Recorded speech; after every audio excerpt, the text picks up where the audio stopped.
The silent battlefield, lust, love, and the mind's command. The flames of desire are seductive, fierce, and blinding. They rise swiftly, catching even the strongest mind unprepared. Picture a warrior standing at the edge of a battlefield, armor strapped tightly, eyes sharp, muscles coiled like springs. The wind carries the cries of comrades, the clash of swords, and the acrid stench of battle.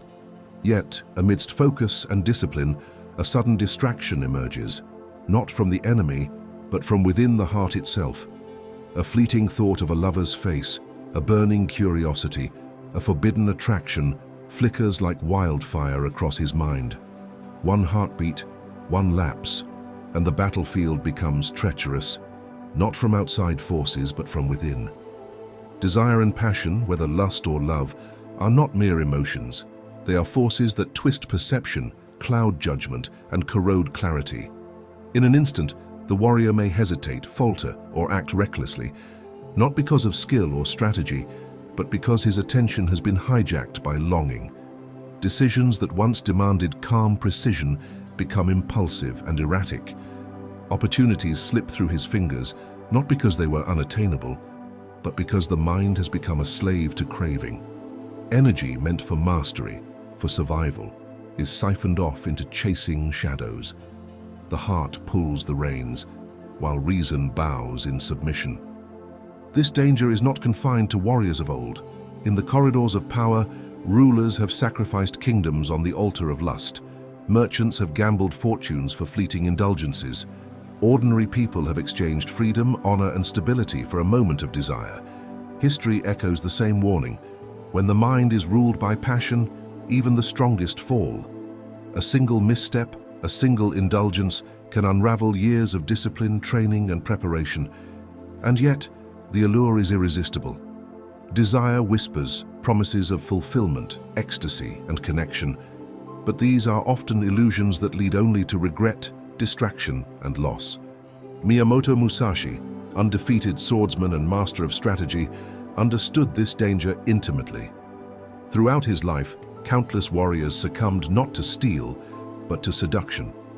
Musashi's philosophy was simple yet uncompromising. Mastery requires sovereignty of the mind.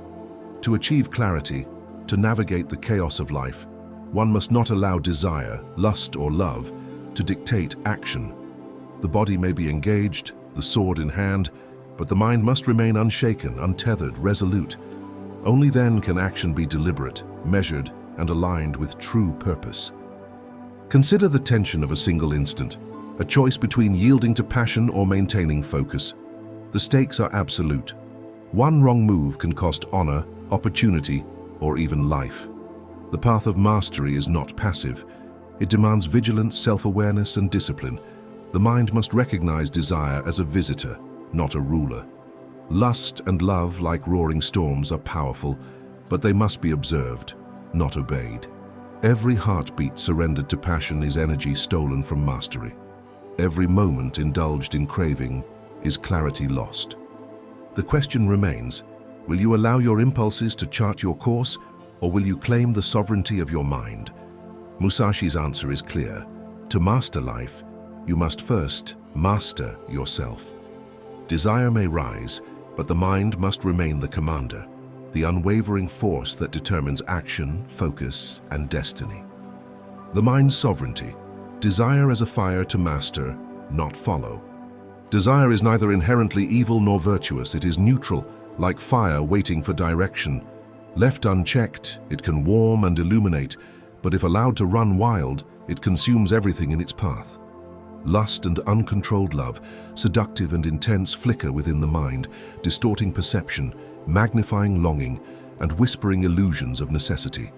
What was once clear becomes clouded. What was once deliberate becomes impulsive. Decisions made under the sway of passion are rarely guided by reason. They are guided by craving, momentary hunger, and fleeting satisfaction of the senses. Miyamoto Musashi, the undefeated samurai, recognized the subtle yet devastating power of desire. His principle, "Do not let yourself be guided by the feeling of lust or love," was not a denial of emotion, but a call for the sovereignty of the mind. Musashi understood that mastery, whether of the sword, strategy, or life itself, requires that the mind remain the ultimate arbiter of action. To surrender decision-making to desire is like wielding an untrained sword. The instrument of precision becomes a tool of ruin. One misstep, one lapse in discipline, and the consequences can be immediate and irreversible. The Stoics articulated the same truth centuries apart. Epictetus observed, "It's not what happens to you, but how you respond that matters." Passion, like all external impressions, is outside our control. Marcus Aurelius reminded himself, "If you are pained by external things, it is not they that disturb you, but your own judgment of them." Lust and unbridled love are external forces. They rise, they beckon, they stir the heart, but only by granting them authority do they disrupt equilibrium. The internal battle is always the same: mind versus desire. The untrained mind bends, hesitates, and reacts. The disciplined mind observes, tempers, and chooses. Consider the metaphor of a storm. Desire is the wind, the rain, the howling tempest battering reason. An unprepared sailor, your impulsive mind, can be swept away, tossed overboard by the first gust. But a disciplined mind, like a sailor who knows how to adjust the sails and brace the rudder, uses the storm to refine skill and navigate toward purpose. Desire itself is neutral. The danger lies not in feeling it, but in letting it dictate direction, allowing the waves of passion to steer your life. Musashi's insight is profound because it illuminates a timeless truth. The path to mastery, clarity, and freedom is always internal. Lust and love are not enemies. They are teachers, tests of discipline, mirrors revealing where the mind yields control. To act under their guidance is to surrender autonomy. To observe without obedience is to strengthen sovereignty. Every choice yielded to passion weakens judgment, clouds focus, and wastes energy. Every act of restraint, every moment of mindful awareness reinforces mastery, fortifies the spirit, and sharpens perception. Ultimately, desire is like fire in the forge of the self. Left unchecked, it burns indiscriminately. Tempered with reason and channeled with discipline, it becomes a source of strength, a tool for refinement. The danger lies not in feeling, but in following. Musashi, Epictetus, and Marcus Aurelius converge on this truth. The mind must remain sovereign, the commander of all actions, and only then can life's challenges be met with clarity, purpose, and unshakable resolve. Practical exercises. Mastery over lust and love. Mastery over lust and love is not achieved through avoidance or suppression. It requires deliberate practice, awareness, and the cultivation of sovereignty over the mind. Musashi's principle, "Do not let yourself be guided by the feeling of lust or love," is an active call to transform impulses into opportunity for growth rather than distraction. Here are 7 practical exercises designed to strengthen the mind and channel emotional energy effectively. 1. The mirror of reflection. Before acting on desire or infatuation, stand before a mirror and silently ask yourself, "Is this desire leading me toward mastery or distraction?" The mirror is both a literal and symbolic tool. Seeing your reflection reminds you that your actions carry consequences, not just externally, but internally. This exercise forces you to confront the reality of your impulses, slowing down the automatic response that desire often triggers. Example: before sending a flirtatious message or pursuing a forbidden attraction, pause and look at your reflection. See yourself as a disciplined warrior, committed to a higher purpose. Ask, does this action honor my long-term goals, or does it distract me from mastery? Even a few seconds of reflection can prevent the chain reaction of impulsive actions that compromise focus, reputation, or emotional stability. 2. Emotional logging, the heart ledger. Maintaining a dedicated journal for emotional impulses is a powerful tool for self-awareness. Each time lust, attraction, or infatuation arises, record the circumstances, what triggered it, how intensely it felt, and how you responded or resisted. Over time, patterns emerge, revealing situations, people, or environments that destabilize your focus. Unlike general journaling, The heart ledger is specifically designed to track romantic and sexual impulses. By documenting them consistently, you create a detailed map of your emotional landscape.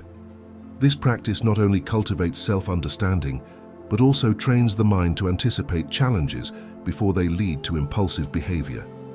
3. Desire transmutation from craving to craft. Desire generates energy, hot, intense, and immediate. Rather than suppress it entirely, redirect that energy toward productive or creative pursuits. This is the essence of transmutation, transforming longing into action that serves mastery. Example, feeling attraction or infatuation. Channel the intensity into a physical workout, an artistic project, or rigorous skill development. A samurai might convert a restless heartbeat into sword training. A modern professional might immerse themselves in work or study. Over time, your mind begins to associate emotional intensity with productivity rather than indulgence, creating a self-reinforcing cycle of focus and achievement. 4. Social distance calibration. Proximity and frequent interaction often amplify lust and attraction. Identify situations where your emotions are most easily triggered and adjust your interactions strategically, not as avoidance, but as conscious boundary setting. Example, if a colleague or acquaintance sparks unwanted attraction, limit casual proximity while maintaining professionalism and courtesy.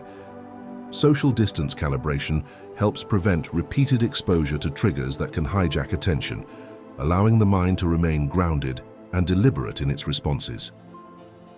5. Imagined consequences. Future retrospection. Before acting on desire, mentally project yourself forward. Imagine 1 week, 1 month, or 1 year later. Consider how a single impulsive action might impact reputation, focus, or personal growth. Unlike generic visualization techniques, this exercise targets romantic and lustful choices specifically. By mentally simulating the ripple effects of indulgence, the mind develops foresight. You begin to see each impulsive act not as harmless, but as a potential detour from mastery, strengthening the ability to pause and choose deliberately. 6. Detachment meditation. Meditating on the impermanence and neutrality of desire cultivates emotional independence. Sit quietly, breathe deeply, and silently repeat, "This feeling is fleeting. I am not it. I control it." This exercise reinforces the concept that lust and love are transient visitors, not commanders. Over time, the mind learns to observe impulses without reacting, developing calm, deliberate responses rather than automatic indulgence.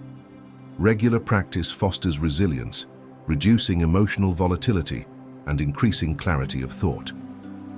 7. Accountability circle. Principle-based sharing. Even the most disciplined minds benefit from guidance. Create a small, trustworthy circle or mentor relationship specifically focused on emotional discipline and mastery over desire. Example, share challenges related to attraction, romantic impulses, or temptation with a mentor or peer who understands discipline. Articulating struggles externally reduces the immediate power of impulses and strengthens conscious choice. Unlike general accountability practices, this exercise targets emotional mastery, ensuring that desire does not quietly undermine focus or purpose. Together, these exercises cultivate awareness, restraint, and redirection. Each act of reflection, each moment of choice, reinforces the sovereignty of the mind. Desire itself is neutral. The mastery lies in the decision to observe without obeying. By practicing these techniques consistently, energy is preserved, focus sharpened, and the path of mastery remains unbroken. Conclusion: sovereignty over desire. Desire is a storm. It rises without warning, fierce and insistent, threatening to sweep away judgment, focus, and purpose. Lust and uncontrolled love are not inherently evil. They are neutral forces, like wind or fire, but left unchecked, they can devastate the carefully constructed life of a disciplined mind. Musashi's principle, "Do not let yourself be guided by the feeling of lust or love," reminds us that mastery is not the absence of feeling, but the command over it. The storm itself is inevitable. The question is whether you will bend, falter, and be carried away, or stand firm, anchored by awareness, wisdom, and willpower. To live without surrendering to desire is to claim freedom. When the mind is sovereign, no fleeting passion, no sudden impulse, no wave of attraction can dictate actions or disrupt clarity. Life becomes a path of intentional movement rather than reactionary chaos. Every choice is deliberate, every step measured, every action aligned with purpose. The energy once consumed by fleeting longing is redirected into creation, growth, and mastery. The heart no longer commands, the mind does. And in that alignment lies true power. Imagine standing on a cliff while the wind rages, lightning splitting the sky, rain battering every inch of exposed skin. A mind ruled by desire would struggle to stand, pulled and pushed by every gust. A disciplined mind, trained to master impulses, plants its feet firmly. The storm strikes, but it does not sway. It tests, yes, but the warrior remains upright, unbroken, unyielding. Life's tempests, temptation, passion, infatuation, are no different. They test your resolve, yet with practiced sovereignty, they cannot derail your path. The exercises of observation, pause, redirection, reflection, mentorship, and visualization are not mere routines. They are armor and sword, shields against the chaos of unbridled desire. Each act of self-control strengthens the mind's dominance over emotion. Each conscious choice builds a spirit unshakable in the face of distraction or temptation. Mastery is not found in avoiding desire, but in refusing to be its prisoner. Musashi walked this path through battlefields and solitude. The Stoics walked it through contemplation and discipline. Today, the path is your own life, and the challenge is the same: to stand free, deliberate, and sovereign. Control the heart, command the mind, and mastery follows. To yield to lust is to give away sovereignty. To master it is to claim your freedom.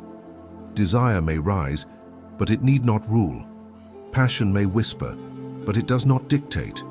You are the steward of your mind, the guardian of your focus, the architect of your destiny. In every choice, in every moment of temptation, remember, the storm is not your enemy. Disorder is not your foe. The true battle is internal, and victory lies in discipline, awareness, and deliberate action. Walk the path of mastery. Stand in the storm without surrender. Let no desire, fleeting or fierce, claim dominion over your mind. The world may tempt, the heart may ache, the senses may scream, but the mind that commands itself remains untouchable. In that sovereignty lies clarity, freedom, and the unbroken spirit. Master desire, and life itself bends to the force of your presence.